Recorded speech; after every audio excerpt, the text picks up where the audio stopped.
বিংশ শতাব্দীর মাঝামাঝি সময়ে একজন মানুষ বিশ্ব মানচিত্রে বদলে দিয়েছিলেন, সূচনা করেছিলেন মানব ইতিহাসের সবচেয়ে রক্তক্ষয়ী যুদ্ধের, আর পরিচালিত করেছিলেন ইতিহাসের নৃশংসতম গণহত্যা। তার নাম অ্যাডলফ হিটলার। অস্ট্রিয়ার এক ব্যর্থ শিল্পী থেকে কিভাবে তিনি জার্মানির সর্বময় অধিপতি হয়ে উঠলেন, কিভাবেই বা বিশ্বকে এক ধ্বংসাত্মক যুদ্ধের দিকে ঠেলে দিয়ে নিজের সাম্রাজ্যকে পতন ডেকে আনলেন। 1889 সালে অস্ট্রেলিয়া জন্মগ্রহণ করেন হিটলার।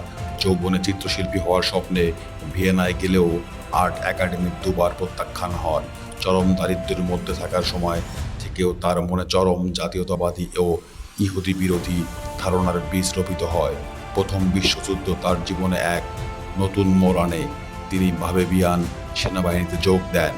1918 সালে জার্মানির পরাজয় হিটলারকে গভীরভাবে ক্ষুব্ধ করে। তিনি এই পরাজয়ের জন্য রাজনৈতিক নেতা ও ইহুদিদের দায়ী করতে থাকেন। প্রথম বিশ্বযুদ্ধের পর হিটলার ন্যাৎসি পার্টিতে যোগ দেন এবং দ্রুত এক একক নেতায় পরিণত হন। 1929 সালের মহামন্দা জার্মানির অর্থনৈতিক ধ্বংস করে দিলে হাজার হাজার মানুষ বেকার হয়ে পড়ে।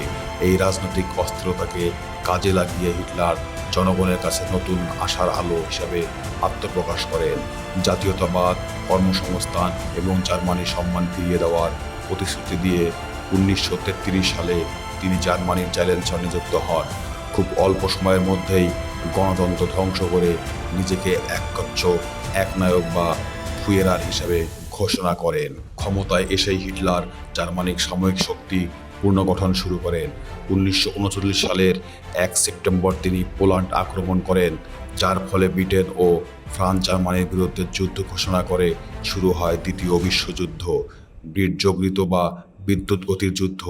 কৌশলের মাধ্যমে ন্যাৎসি বাহিনী খুব দ্রুত পশ্চিম ইউরোপের সিংহভাগ দখল করে নেয়, কিন্তু হিটলারের চূড়ান্ত লক্ষ্য ছিল পূর্ব সাম্রাজ্যের বিস্তার করা। 1941 সালে তিনি বলশেভিক রাশিয়া আক্রমণ করে বসেন, যা ছিল যুদ্ধের অন্যতম বড় মোড়। যুদ্ধের পাশাপাশি হিটলার বাস্তবায়ন করেন মানব ইতিহাসের নির্মমতম পরিকল্পনা, দ্য ফাইনাল সলিউশন।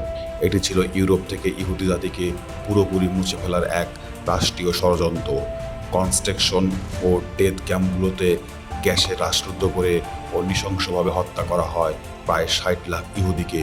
এর সাথে আরও লাখ লাখ রাজনৈতিক প্রতিপক্ষ, রোমারো জাতি এবং বন্দীদের হত্যা করা হয়, যা ইতিহাসের হোলোকস্ট নামে পরিচিত। স্টালিনগ্রাদের পরাজয় এবং মিত্রবাহিনীর পাল্টা আক্রমণে ন্যাৎসি বাহিনীর পতন ত্বরান্বিত হয়। 1945 সালের এপ্রিলে মিত্রবাহিনী বার্লিন ঘিরে ফেলে। চারপাশ থেকে যখন পরাজয় সুনিশ্চিত, তখন 30 এপ্রিল 1945 সালে হিটলার তার ভূগর্ভস্থ বাংকারে আত্মহত্যা করে।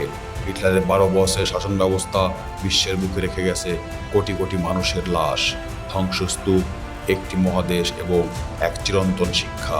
উগ্র জাতীয়তাবাদ ও অন্ধঘৃণার পরিণত কতটা ভয়াবহ হতে পারে। প্রিয় বন্ধুরা, আজকের কমেন্টারি ভালো লাগলে অবশ্যই লাইক করবেন।